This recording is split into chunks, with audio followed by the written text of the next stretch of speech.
ya. Kue kunjing itu salah satu varian kuenya wong Palembang. Nah, adonan kuenya seperti ini ya. Kita panggang.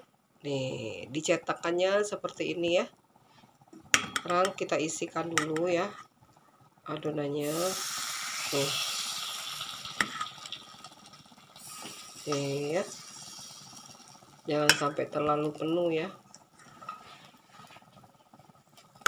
Nanti kuenya agak mekar ya. Nih. Seperti ini. Kue gunjing ya, salah satu varian kuenya wong Palembang ya. Ini ada dua varian rasa.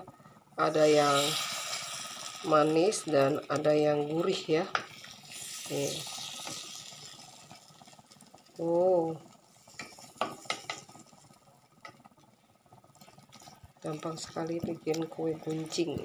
Ini kue ini susah juga sekarang dicari ya. Jarang ada yang jual kue seperti ini.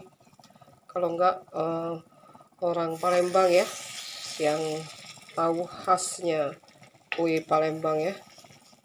Nih. Padahal bikinnya gampang ya, rasanya lemak nian.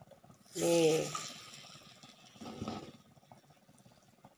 Nih seperti ini ya, nanti kita diamkan kira-kira 20 menit biasanya ya sampai kue ini matang. Nih seperti ini.